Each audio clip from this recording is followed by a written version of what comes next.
అని చెప్పినటువంటి సత్యాన్ని మీరు అర్థం చేసుకోగలుగుతారు.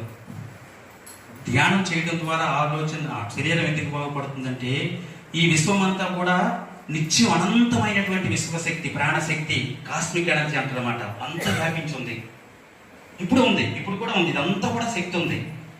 కానీ మనం ఆలోచనలు చేస్తున్నప్పుడు ఒక మనిషి సాధారణంగా 60,000 నుంచి 90,000 ఆలోచనలు చేస్తాడు 24 గంటల్లో మనకు తెలియకుండా. మనం ఏమనుకుంటాం, నేను ఎక్కువ ఆలోచించట్లేదు అనుకుంటాం.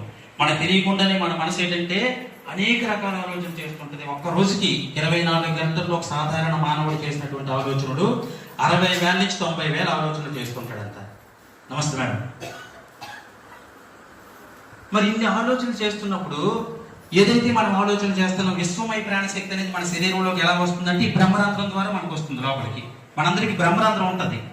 మనకు నొక్కితే మెత్తగా తగలదు, కానీ ఎందుకంటే రాడు జరిపోయింది కాబట్టి. కానీ చిన్నపిల్లలకి ఎలా